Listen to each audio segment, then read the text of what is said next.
Thank you. Welcome, everybody. Welcome. My name is Winnie Armand, and I'm a physician at Mass General Hospital in the Division of General Internal Medicine. And I'm also an associate director for the Center for the Environment and Health. I welcome all of you. Thank you for joining us. As people roll in, I'll just say a few logistics. We are so happy to be collaborating our monthly webinars along with the Climate Change Center for Climate Change, Climate Justice and Health to bring you these monthly topics on issues related to the environment, the climate, and healthcare. So a few housekeeping issues. This is being recorded. So after the talk, you will be emailed a link so you can view these or forward these on. There is also a closed caption available for those that want it.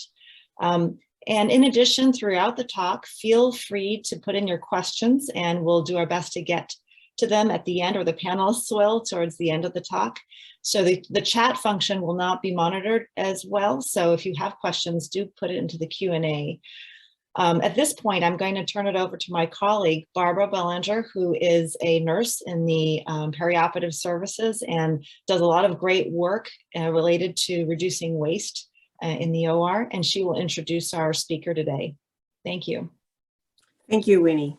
Good afternoon. My name is Barbara Bellinger, and today's webinar, Mitigating Anesthesia's Impact on the Environment, is presented by Dr. Sam Smith, and I work with Dr. Smith in the operating room. Dr. Smith is an anesthesiologist with the MGH Department of Anesthesia, Critical Care and Pain. He is also a faculty instructor at the Harvard Medical School. He is associate on the MGH Center for Environment and Health. He is also a member of Practice Green Health and Healthcare Without Harm. Dr. Smith received his medical degree and Master's of Public Health at the University of Utah before completing his residency in anesthesia and critical care at Mass General Hospital in 2001. Dr. Smith's experiential practice includes leadership and advocacy positions in California and Utah. He has brought this with him to MGH in Boston. He is an advocate and educator of innovative approaches that demonstrate an impact on safety, quality, and sustainability in reducing the carbon footprint from anesthetic gas emissions. Dr. Smith brings this innovative work into the practice area at the clinical sites in education and collaboration with colleagues, fellows, and residents and nurses. I would like now to introduce Dr. Smith, and Dr. Smith will introduce two physician expert colleagues who will join him as panelists. Dr. Smith? Yeah, thank you, Barbara, for that generous introduction. I'm really privileged to have two members from different places in the country join us to help kind of add a little breadth of experience to this topic. And Karin Zuga, who's with us, is an associate professor in the Department of Anesthesiology at University of Wisconsin Health, and their first medical director of sustainability there, and has done some fantastic things and publications related to this field.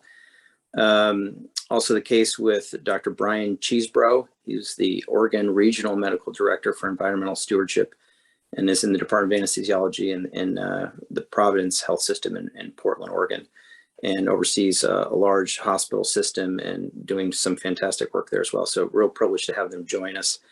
And we'll really come back to them after I've given my remarks and gone through some slides with you in regards to this topic. What we'd like to do real quick first is that's who we are. We'd like to know who you are so we know who we're speaking to tailor remarks a little bit.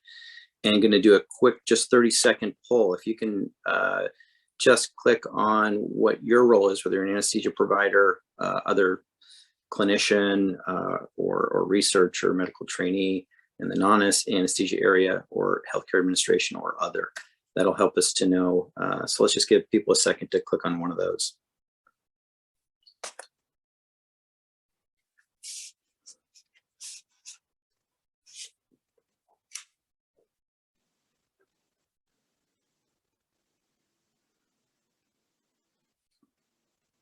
Okay, what do you have? Okay, great, perfect. It's about what we expected. That's good. Thanks so much. So what I'll do is I'm going to just screen share at this point and get into the slides.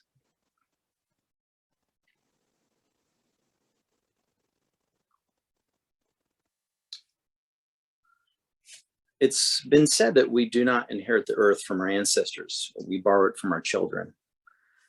And I think we all want to pass on what we've gained. Worth noting that the Lancet Commission on Health said that climate change is the greatest global health threat facing the world in the 21st century. That's a pretty big statement, but there's enough evidence to back it that worth noting. If you dial it down to our role in the healthcare sector and consider the health sector globally, if it were a country, it would be the 5th largest emitter of greenhouse gases on the planet. Some other calculations related to that might put it 10th or 13th, but in either case, it's enormous, actually. Furthermore, what's more personal to us in terms of these statistics is that the US healthcare sector actually has the largest impact internationally and is the largest emitter. So definitely got our work cut out for us. I wanted to kind of start with the end in mind. So there's no question as to what the philosophy here is about. One of the major solutions to getting this race to zero and decarbonization, which is going to require a change of culture. I think it was well summed up by the editor in the British journal Anesthesia, where quoting him said, "The British cycling team won 8 gold medals at the 2012 London Olympics. This success has been suggested was attributable in part to the philosophy of the aggregation of marginal gains, small improvements every day, everywhere and anywhere that have a compound effect. This concept has gained traction in clinical anesthesia and perioperative medicine. We believe that it should likewise be applied in sustainable healthcare." Just before I get into any more numbers, though, I want to give a brief introduction just to why I entered sustainability advocacy. Really, years ago, did a master's in public health and had interest in environmental and occupational health, and didn't really ever tie it to my career here until more recently. As a child, I grew up, and I think the greatest education I ever had in my life was this woodland that was behind our house, and me and my siblings went out and explored and enjoyed nature, and later on moved to the Intermountain West, where continued to enjoy that. It's this kind of thing that we want to pass on to our children. And climate change and what I had enjoyed and wanted to pass on, I didn't really feel it in a personal way as far as being threatened until just about a year or so after I'd been living in Santa Barbara in private practice there for some time. It was about a year prior to coming back to Boston in 2018. In January of that year was the end of a whole year of some of the most historic, worst fires in California history. And that memory is probably faded for those here on the East Coast, but for those few friends here that might be listening who are on the West Coast, that's still acute in our minds. Because, not only were the carbon emissions enormous from those fires, which were, of course, the result of climate change, a prolonged drought that led to kindling in the mountains and hillsides and surrounding area. But those fires then, though they did not result in any deaths during that 2017-18 year in our region, the denuded hillsides led to a condition where one night there was a mudslide that from some strong rains that just came through, and in the middle of the night surgically just took out whole neighborhoods. 23 people died that night and a whole host of people severely injured. And that I was on call that night, and I'll never forget taking care of a patient who was bruised, cut, or broken on every square inch of their body. I mean, I had taken care of over 10,000 patients at that point in my career, and just had never seen anything quite like that. But that just kind of seared in my consciousness this connection between climate change, this drought we were undergoing, the fires, mudslides, and so forth. And so the impact directly of climate change on human health is one we're seeing more and more. I mean, you can't turn on the TV without having some kind of news related to either COVID or climate change, right? But, what can we do in our own lives about this? So I started to kind of look more personally about what options there were for me. And I started to look at the data, and you can kind of find some basic numbers from various sources, including the EPA, that look at carbon footprint. And, worldwide, about 4 metric tons annually, which equates to about 11 kilograms of CO2 production, emissions a day by the average person is kind of a daily amount. In the US, high consumers we're up at like 40 to 55 kilograms of CO2 production a day, 4 to 5 times the world average. So big producers of carbon emissions, and yet we don't bear the brunt of a lot of that. It's actually estimated by the World Health Organization that 80% of the health effects of climate change impact children less than 5 years of age. Really, it's more frequent droughts that lead to crop productivity problems, but also water shortages, reducing hygiene availability and quality.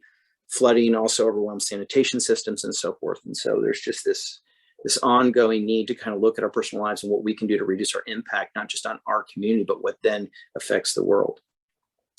So I started to do what I could. I looked at home. I installed solar. I eventually got a electric vehicle, started biking some to work, did what I can. If you look at this graph on the bottom there, this is really looking at what the carbon footprint for red meat is, which is 20 to as much as 50 times what vegetables are in terms of a single portion difference.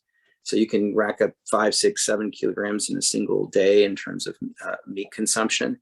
So try to make changes in all these areas. And if you go from, bring it down 20 or 30 points, or even cut your carbon emissions in half, I thought I was making a difference. But what I didn't really know was, this big question mark. This was home. What was going on at work? What could I really do? I had a partner who was a good champion of sustainability, and I just wasn't quite there. I was still focused on the home environment and wasn't quite listening to him, I guess, well enough until this disaster happened. I really started to think about this and look at the numbers. Well, it ends up, if you look at what I was doing at home versus work, it ends up that home environment was like a drop in the bucket compared to the carbon footprint I was producing at work, solely from the anesthetic agent choices that I was using. So I'll show you some numbers in a minute, but basically you can use certain agents to provide general anesthesia for people that, equally safe in some ways, can have some advantages actually, that have a very low carbon footprint on terms of global warming potential. And then, you can be up there upwards of 500 kilograms, which is driving over 1,250 miles in a single day in driving equivalence from an average gas car. So the huge impact potentially, but a huge variability in terms of exactly, what I would produce per day. But that was astounding to finally learn these numbers. If you look at an article in the Lancet just a few years ago, they looked at actually a hospital in the US, I think this is Minnesota, this Vancouver. They were both, in terms of the carbon footprint, in the perioperative setting, in the operating room, those hospitals, just the anesthetic gas alone was over half. It was the majority of the carbon footprint. Whereas in the UK, where they had taken measures to help people make better choices and take some of the worst offenders off their formulary, it ended up much, much lower at about 4%. So big differences. So what do we teach medical students and residents? Well, the first thing we teach them as they come into anesthesia is that there are really 3 main goals in the practice of anesthesia.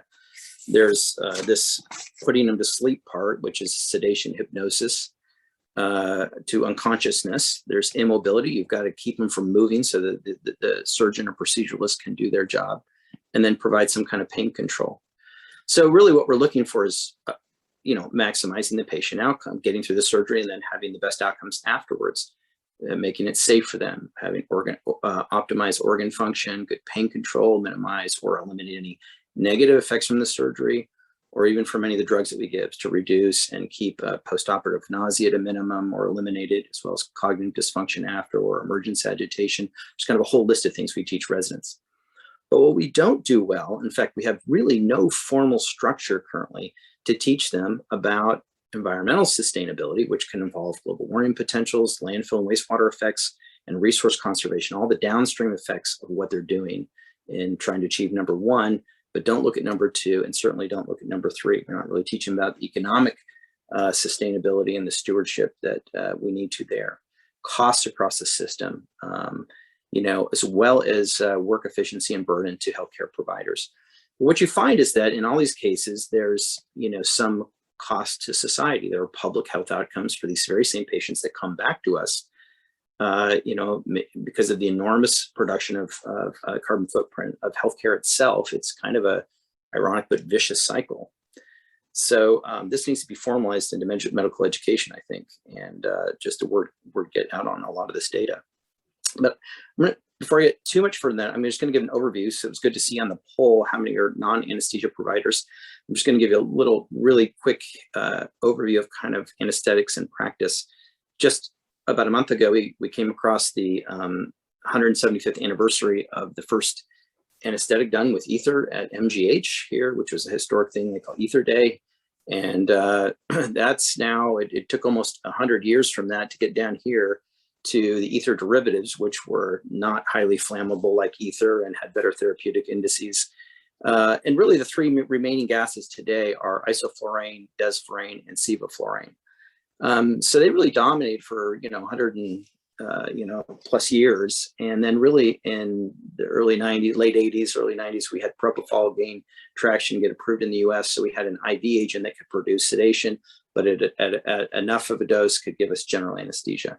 So that's called Tiva, or total intravenous anesthesia, where you can provide anesthesia without any gas, or combine the two as an option. Over the years, other agents have come about, some of them earlier than the dates here, but then they were reintroduced for kind of what we call multimodal anesthesia, where you can give multiple agents to keep someone asleep.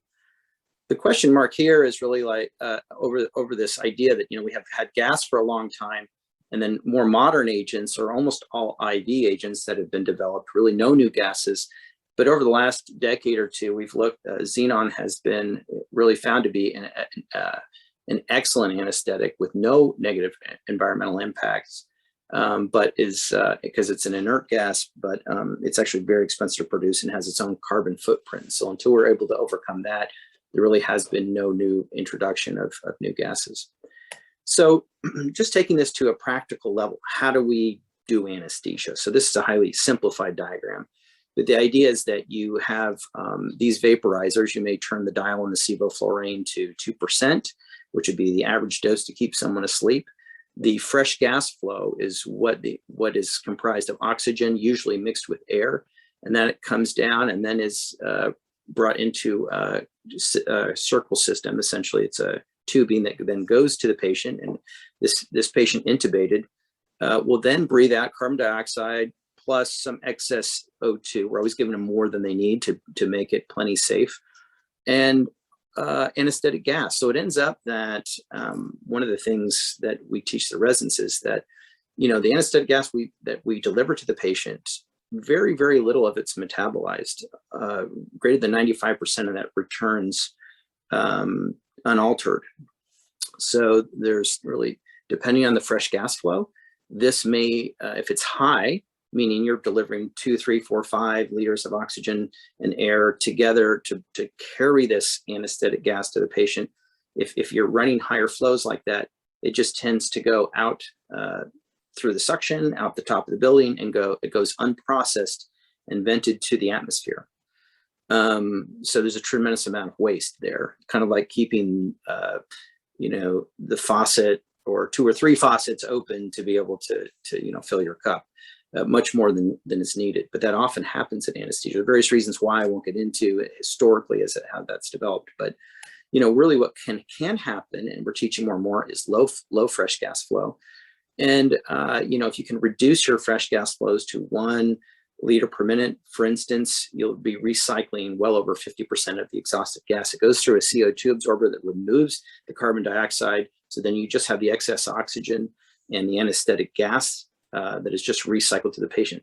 So when we talk about recycling, which is the first thing that comes to people's mind about sustainability, that's not actually anywhere close to the biggest bang for your buck in terms of recycling other things. It's recycling gas that really needs to happen in this in order for us to get to where we need to be on our decarbonization goals. So Tiva is the other one I mentioned. Total intravenous anesthesia can provide anesthesia. Has a dramatically lower carbon footprint. We'll get into some numbers in a minute. But that's another method. There is something in the middle here that has some terminology. Many anesthesia providers differ on the terminology here, but called Tiva, which is a combined IV volatile anesthesia. So these are volatiles. You've got intravenous you do half of each, and there's actually some potential advantages to that as well. We'll get into a little bit later. But so there's various ways of doing general anesthesia, but how much flow you have carrying your gas can be just a matter of waste or conservation without jeopardizing patient safety in any of this. Patient safety always being the #1 priority. So just a quick overview. So the point to this is that in achieving these goals for anesthesia here, we use various agents to target each of those separate areas. The anesthetic gases, the volatiles here, on the other hand, all help with sedation, unconsciousness, as well as immobility. If we're going to run a Tiva, we'll typically run propofol with remifentanil or one of the fentanyls. And there's various combinations. There's kind of this art of anesthesia in terms of customizing it for patients. But in terms of choices, there are a number of choices. But what we don't teach residents and med students really very well is that each of these volatile agents are all potent greenhouse gases, and so is nitrous as well. Two of these, isoflurane and nitrous, also have an ozone depleting potential, which is also a concern. So the impact, really looking on the roadmap here, I just want to talk about, how our practice choices affect the environment. It was said by Forbes McGain and the Yale group who published this, quoting Anderson in an Anesthesia and Analgesia article, that as a proportion of total anthropogenic CO2, that's carbon dioxide equivalents emissions, volatile anesthetics used in human healthcare may be responsible for 0.1% of global warming, equivalent to 1 million US cars on the road. Now, 0.1% may seem like a small number in percent there, but relative to how small a community we are, it's actually a considerable amount. And if you also recognize this does not include nitrous, just as the volatile anesthetics, if you combine that, there was a 2003 study in the UK from their National Health Service estimating that if you include all anesthetic gases, it would approximate 2.5% of their entire national carbon footprint, which is considerable. So how does this work out in terms of the global warming potential? So the GWP 100 basically is how much the gas contributes to global warming over a specified period of time. They also refer to as the time horizon, which is in this case 100 years, which is the most commonly looked at measure. The GWP compares the contribution of a particular gas to the same mass of CO2. So in this case, if CO2 is your reference gas at 1, this puts desflurane at 2,540 times the contribution to global warming as the same mass of CO2. So clearly an enormous impact, even though small amounts are being put into the atmosphere, they're measurable amounts in terms of global warming. So of concern here, well, let me just back up and say that the GWP is figured by 3 factors. The 2 I'll mention are the innate properties of the gas itself, called the radiant efficiency to hold heat in the atmosphere. And the second is its lifespan. And so if you look at the lifespan of these, obviously the shortest lifespan being Sibo Fluorine also contributes to its GWP, that being the lowest and the preferred gas here.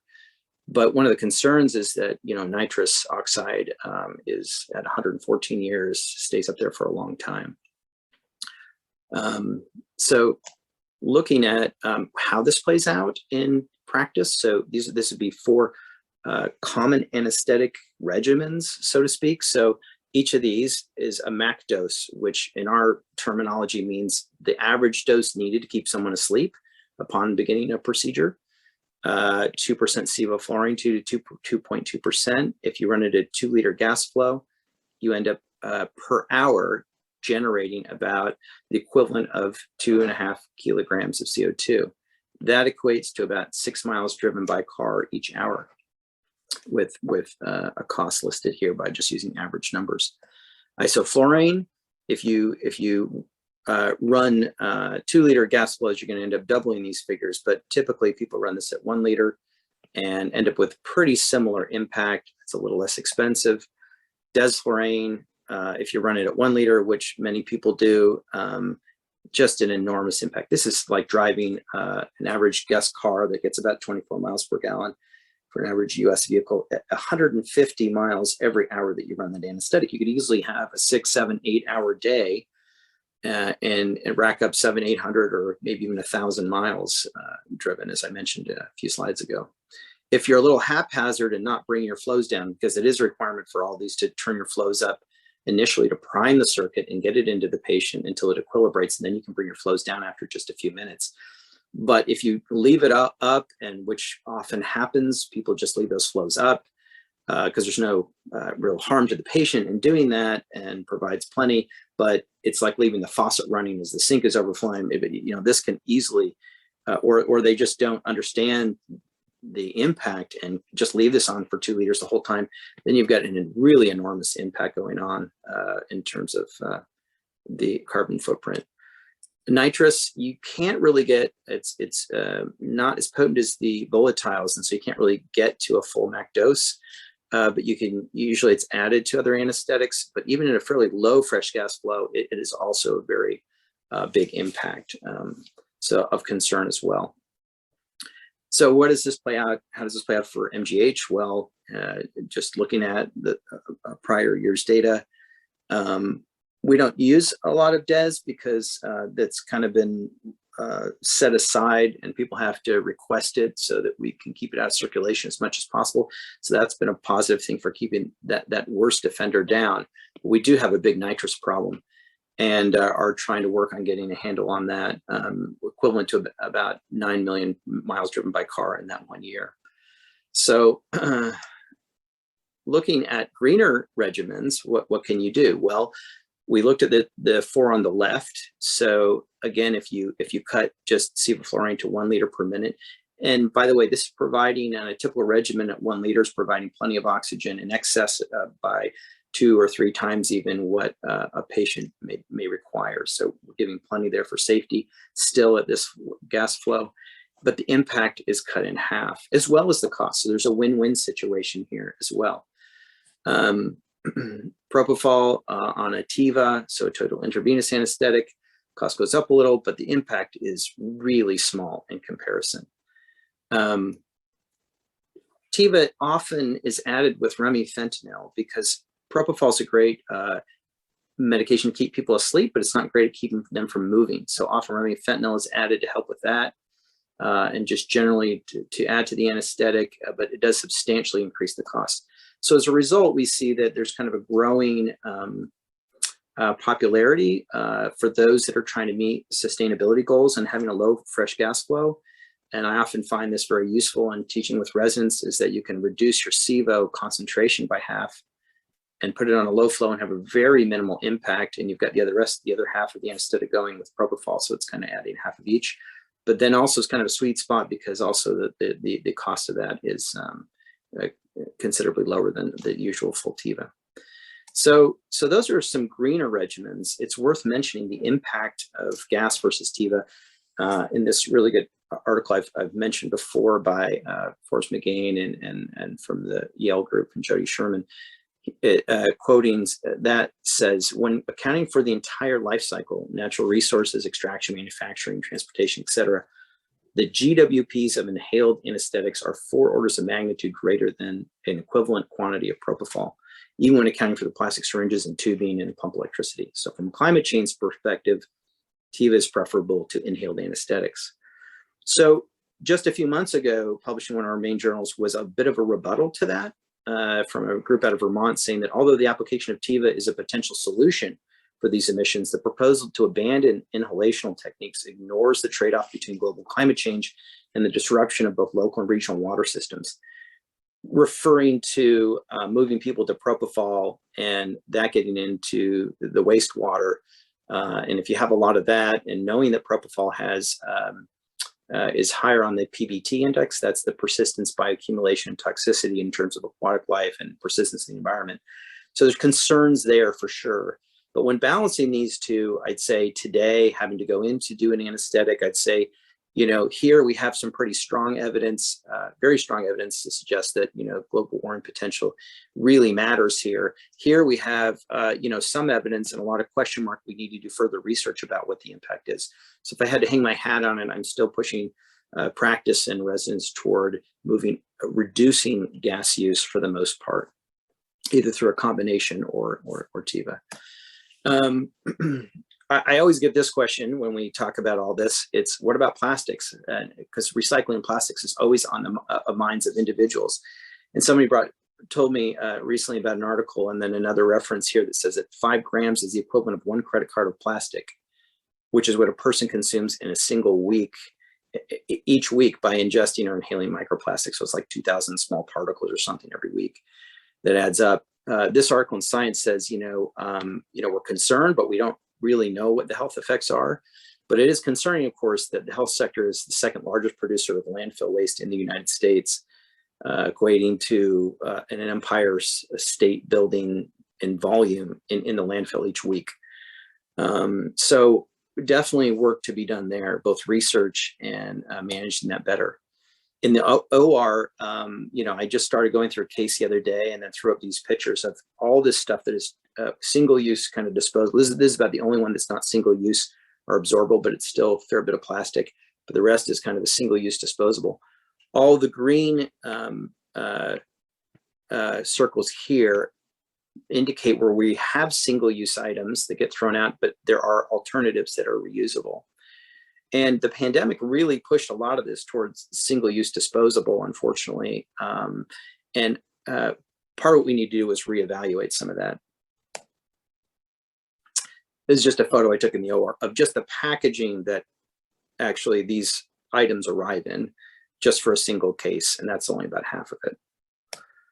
So what can we do about all this? Well, really, I think the feeling for most of us is that, and I'll let, when we get to the discussion here in a minute with Dr. Cheesebro and Zuga, but a lot of this is awareness and education. I think we just need to get the data out to people, both get the data out to institutions as well as individual providers. There's some great resources, Healthcare Without Harm. This president there, Gary Cohen, spoke to us on this webinar series, and I think that's been recorded. You can go back and get that. And he's the president there of that organization, and talking about the global roadmap for healthcare decarbonization. And then, of course, the Associated Organization Practice Green Health recently put out the 2020 sustainability benchmark data that looks at over 330 hospitals that are participating to benchmark. And this isn't just stuff that they do include anesthetic waste gases, but they also look at all kinds of things that run the gamut from cleaner or greener cleaning agents to reducing meat purchasing for cafeterias to HVAC setbacks and so forth, and energy consumption. So some really great reports and data there. And then we've seen in journals, some of our main journals just in the last few months, just this year, more and more articles highlighting this. So I think the education is just really starting to happen in this field. But what we really feel like we need to do is get to individual providers and give them a very personalized feedback on what they can do and what they're doing and how that compares to a goal. So this is just an example. This isn't one we're working on exactly what the final version will be in our department. But the idea is that you show them what the goal is in terms of lowering their fresh gas flows. This might be this individual against peers to make a comparison and see how everyone's doing. And then show them their actual impact in carbon footprint, which might include a gas combination with average daily flows. So, and looking at that and combining Tiva cases as they continue to move toward doing more of that, it can get a little complex. So we haven't really come up with what might be the goal there. But overall, just to show them their impact says a lot, because I think providers really, by and large, want to do the right thing and really do care about the environment and their footprint. They just don't know, like I didn't just a few years ago as I got into this, really what the impact is and how to mitigate it. So I just want to mention one thing before we get into just a couple other mitigation steps. And there's just a couple of slides after this is all. But basically, it's part of this is trying to get a mindset around the fact that we've been for, 100 plus years in a linear economy. It's really from Industrial Revolution on, that extraction, transport, manufacturing, every one of these steps has carbon emissions.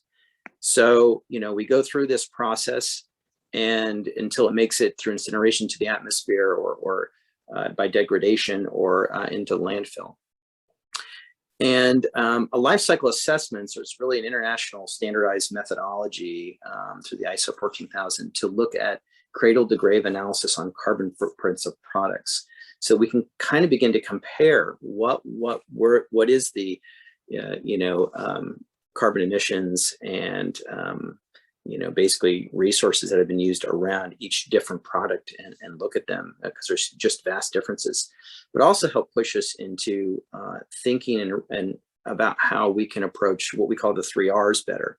So reducing use, reusing items, and then recycling. There's a lot of effort and for good reason to be around recycling, but probably of these 3, in a lot of ways, probably the least effective.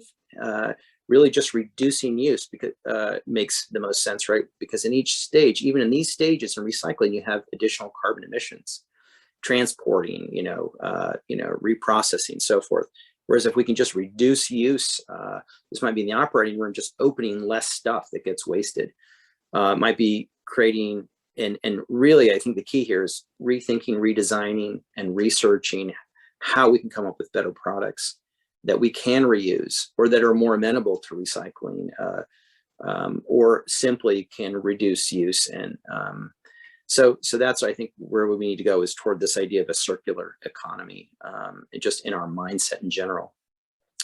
So just the last couple slides here really are to kind of outline what sustainability goals we have, and these are in alignment with the ASA, the American Society of Anesthesiologists. So they have a relatively new environmental task force that recommends foremost that we champion this idea within our departments to lower fresh gas flows. In the vast majority of cases, you would not need really more than 1 liter per minute.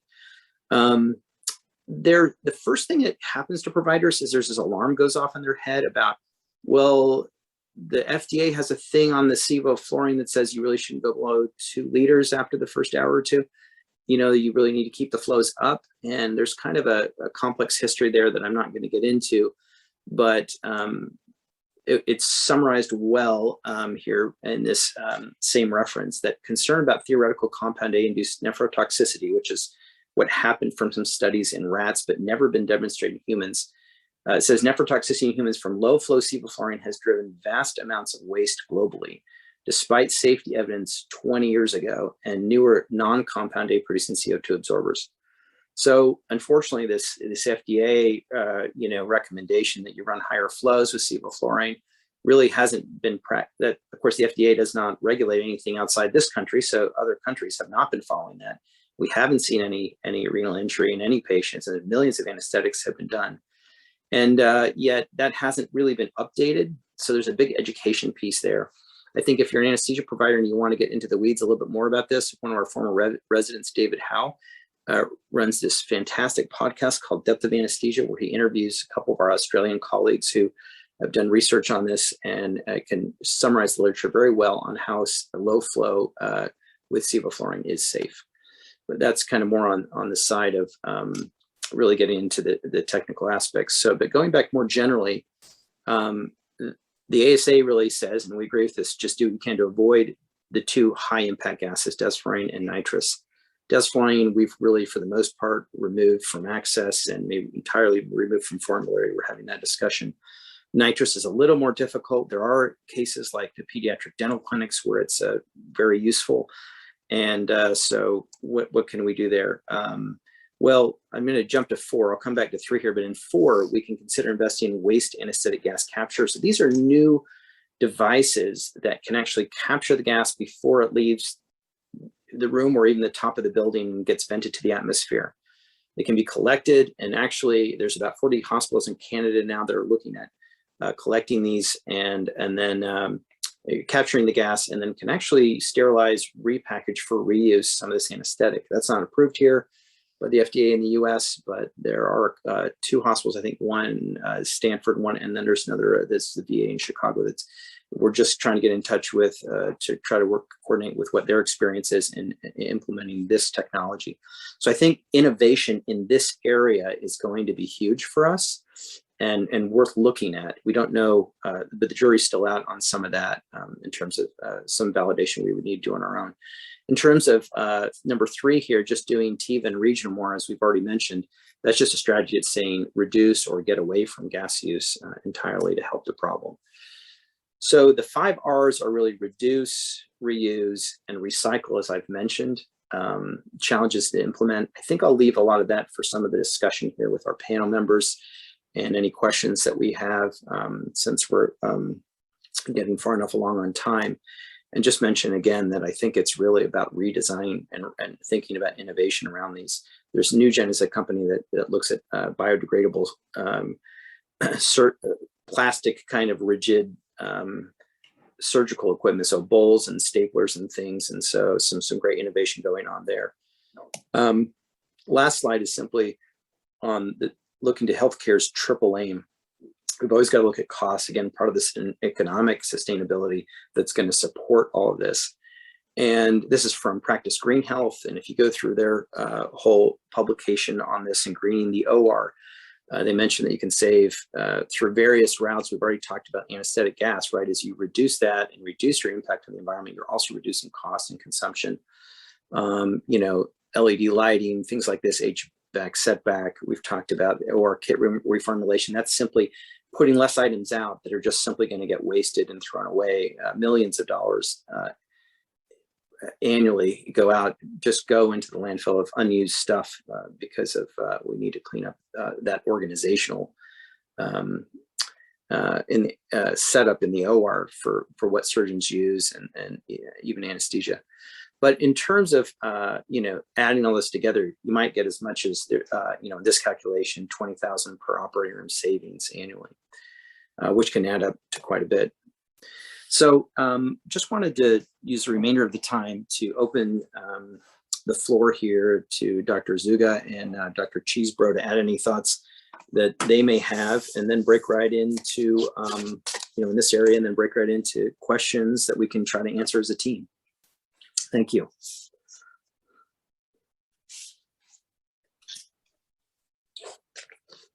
How about Karin? You want to add some thoughts here, and then we'll have Brian follow you. Yes, thank you so much. This was a wonderful talk, and your slides are just beautiful, Sam. Yeah, thanks. I really enjoyed it. And I think what you were saying about how the incremental change gets really underestimated. So it's a daily habit, sort of like many things we do in healthcare, you know, like brushing your teeth every day, eating right and exercising. Those are sort of boring daily tasks. And if you make it a daily habit to do things like bring your own cup, bring your own spoon, reduce your flows, the daily things that are really not glamorous, but have to be done for good habits. If we can teach residents to do that and teach healthcare providers to do that and patients, that will have an enormous impact over time. That was really, I think, impressive to me. Yeah. No, thank you. Great thoughts. Brian, anything to broaden? Yeah, thank you so much, Sam. This was a beautiful presentation and an outstanding summary of what where the field is. Personally, the way I look at environmental sustainability in healthcare is really through a quality perspective, and integrating environmental stewardship metrics into the pre-existing quality improvement infrastructure has been really helpful. And I would encourage folks on the call, regardless of your field of medicine, to consider doing that as you move forward. Yeah, great comment. I appreciate that. Barbara, I think Barbara is going to try to field any questions and bring those to the team. Yes, thank you so much. That was a great presentation, Sam. Honestly, that was very, very interesting, and I agree with Karen. The slides were awesome. But something that came up that someone else also voiced here is this strategy used in other healthcare facilities or just at Mass General Hospital? And which strategy? You mean the strategies The that I mentioned? low flow gas, Yeah. the use of low flow gas, and also avoiding nitrous oxide. How effective is that? How is there a strategy to promote that? Yeah, so I'll answer a little. I'd like to hear also from maybe Brian and Karin on this. Kind of as mentioned, the ASA, the American Society of Anesthesiologists, is now championing through their environmental task force this idea of both those two measures to reduce or eliminate use as much as possible, desflurane, and then certainly reduce nitrous use wherever possible.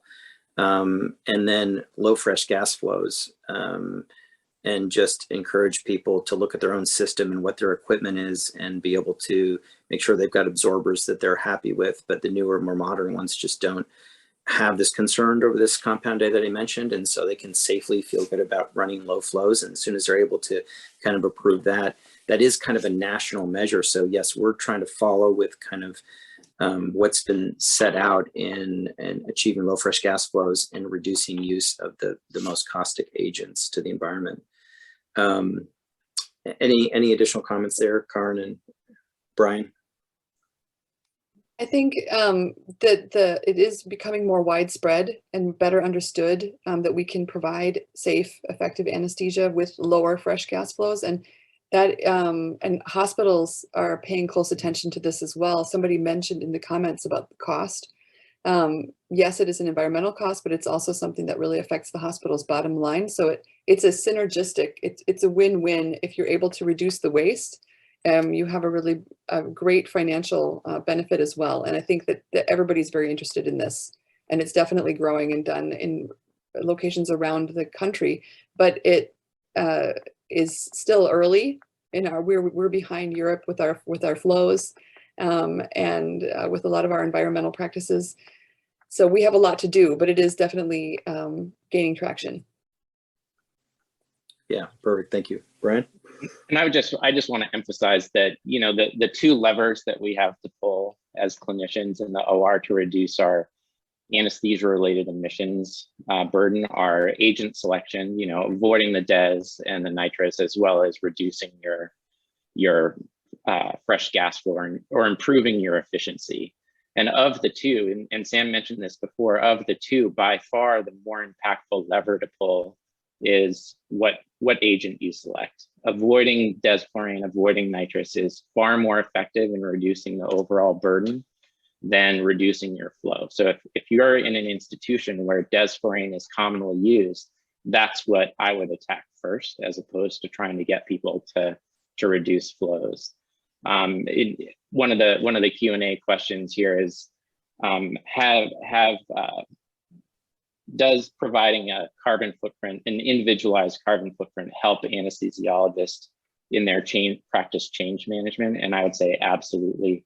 We've done that across the Providence system in the West, which is about 55 hospitals, about 1,300 anesthesia clinicians, and we provide all of them with an agent selection breakdown every 6 months so that they can see kind of where they stack up both locally and across the whole system. And we see over time a really pronounced change in practice and a shift away from desflurane and nitrous oxide. So absolutely, without question, providing that information at the level of change that you're trying to impact. So it's really important to provide that scorecard to the level of the individual, because it's the change of the individual that adds to the collective benefit of the institution. Yeah, great comments from both of you on that. And just to emphasize, we are behind Europe on this. On that first slide, when we were talking about the carbon footprint in the operating room, and a U.S. hospital being, over 50% of that was from anesthetic gases, and the U.K. hospital was at like 4%, right? It was because largely it had just eliminated desflurane. But then they've also been doing low flows for 20 years, safely, and taught their anesthetists to do that. It's kind of just a thing that has not happened because kind of a quirky history with the FDA, with the rulings on flows with Sibo before all that data was considered, and the newer absorbers came around, and it hasn't been updated. But in addition, even looking further back in the history, halothane was one of the older gases we don't use anymore, but back through the 50s and 60s, that was not a reliable delivery of that gas unless it was at a higher flow. So there became this kind of, pattern of using higher flows. But what's really ironic in reading back in some of the history of this is way back when ether came around 175 years ago, actually, there was early mentionings about the advantages of low flow.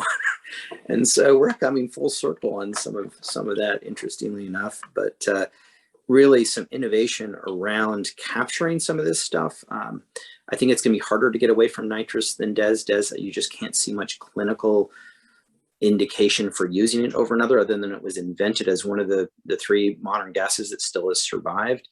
There's some data that some people will suggest that you can wake up 2 to 4 minutes faster because you can breathe it off a little faster based on its properties. But that's with using brain monitoring, which many people use today and can target their wake ups quite well without using that. So other than that, there's not much scientific reason to be choosing to use it. And so getting away from that's a pretty easy step for most places. Nitrous, on the other hand, again, between pediatric dental use and some other things, it might be a little tougher, but I think these waste anesthetic gas capture is going to be really important in terms of looking toward innovation to deal with this. Because if you could completely capture, right now we can maybe capture, recycle some of the volatiles, but nitrous, that hasn't been something that I understand we can do. It's only captured and destroyed so far. Yeah. So with respect to that, to the nitrous, the waste anesthetic gas destruction technology for nitrous would be effective only for the nitrous that enters the circuit and enters the scavenging system. And an interesting thing that we've been finding when we combine our clinical data with our purchasing data of nitrous, we find that there are widespread leaks within the infrastructure of the tanks and the pipes and the complex delivery system for nitrous in the hospital, such that, again, when we looked at 50 hospitals in our health system, the most efficient hospital was wasting 70% of all the nitrous that they purchased. So even if you attach a destruction technology, you'd only be accounting for that 30% in the best case scenario that would pass through. So the best first step to deal with nitrous is to figure out, well, how much are we buying? How much are we using? How much are we leaking? And then figuring out how do we mitigate that leak? And there are strategies to drive that leak rate pretty close to zero, which involves engaging a different facet of healthcare. It involves engaging your facilities directors and clinical engineers and anesthesia departments as well. But mitigation of nitrous is less a clinical use issue and more a facility infrastructure issue. Yeah, fantastic addition there to the discussion, because that's something Brian and I have talked about, and we're going to be looking at here. Because that if you can just take care of something with that quickly, what a huge difference you can make. And I think this is yet still to be published data that's very, very new that has come out of with what the work Brian's done. So I'm glad he's here to share that. Can I just jump in? Sorry, Barbara. Do you mind if I just tag a question onto that before, Barbara, you get to these other interesting questions about I would love it if you could confirm where we are at with recycling the gas. I couldn't quite understand exactly what phase you are. Like, are we actually using in the ORs? And my second question is, can we bypass the FDA and actually repurpose these anesthetic gases for research lab animals? Because I know that there's a lot of gases anesthetic gases that are used in the research facilities, and that might be a way to repurpose in the meantime.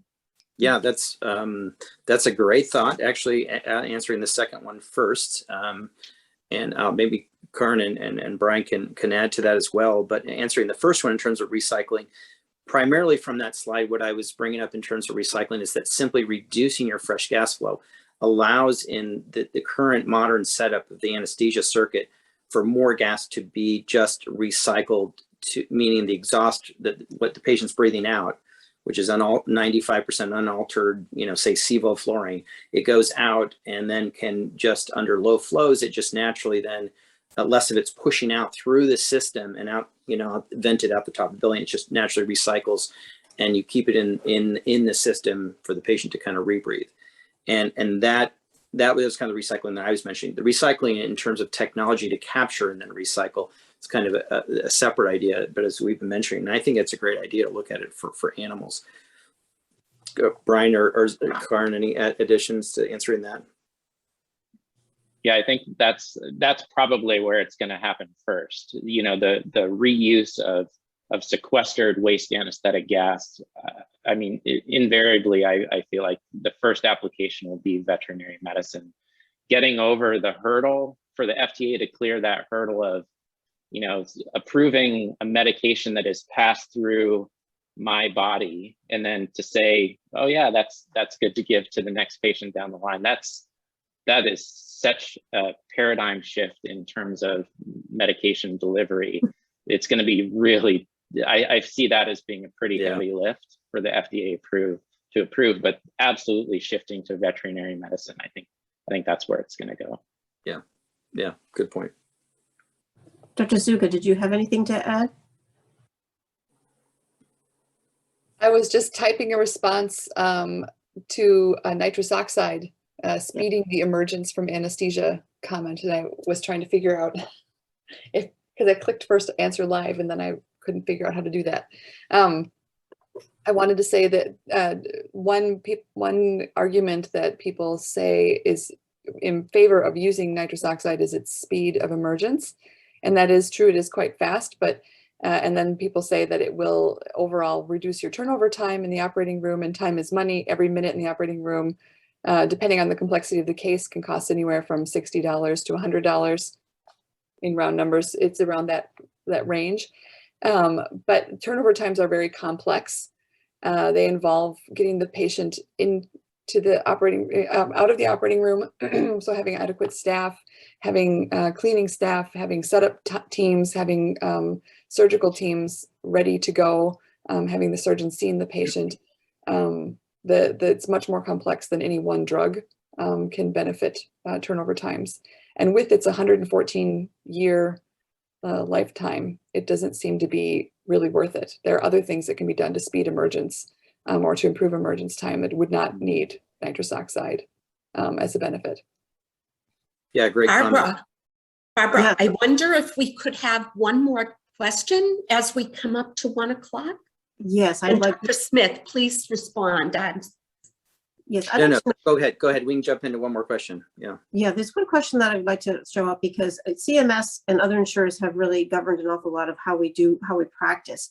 Is there any impact from them in terms of reimbursement for the changes that you are proposing for sustainability and showing that you are actually reducing the use of anesthetic gases? I'm going to let Brian or Karen, either one, jump in, since you've heard from me much more than either one of them. So, any thoughts there?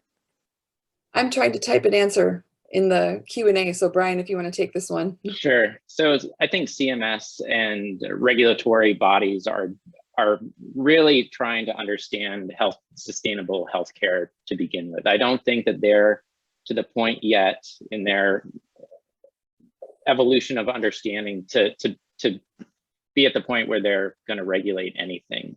JCO is interested in learning more about healthcare sustainability and what kind of establishing some kind of best practices during their joint commission visits. But I think, with there being a new health climate advocate in the HHS, I think that we're going to start seeing this coming at us soon, and the experience that we all have together and the understanding that we build is certainly going to be necessary to inform smart regulation in the future. But I do see that coming, but we're not there yet. Yeah. Good. Thank you to our speakers and to our participants. It's been a terrific hour. Our next Grand Rounds webinar is on planetary health, protecting global health on a rapidly changing planet. And Dr. Samuel Myers will be presenting on January 19th. Please also join us on April 9th for our annual symposium, Climate Change and Health 2022, a roadmap for grassroots advocacy. And Bill McKibben will be our keynote speaker. Thank you all. Thank you so much for joining us. Appreciate this opportunity. Thank you again, Dr. Zuga and Cheesebro, all for adding so much value to this as well. Thanks again. Bye-bye. Nice to meet you all. Thank you. Thank you so much. Thanks, everybody.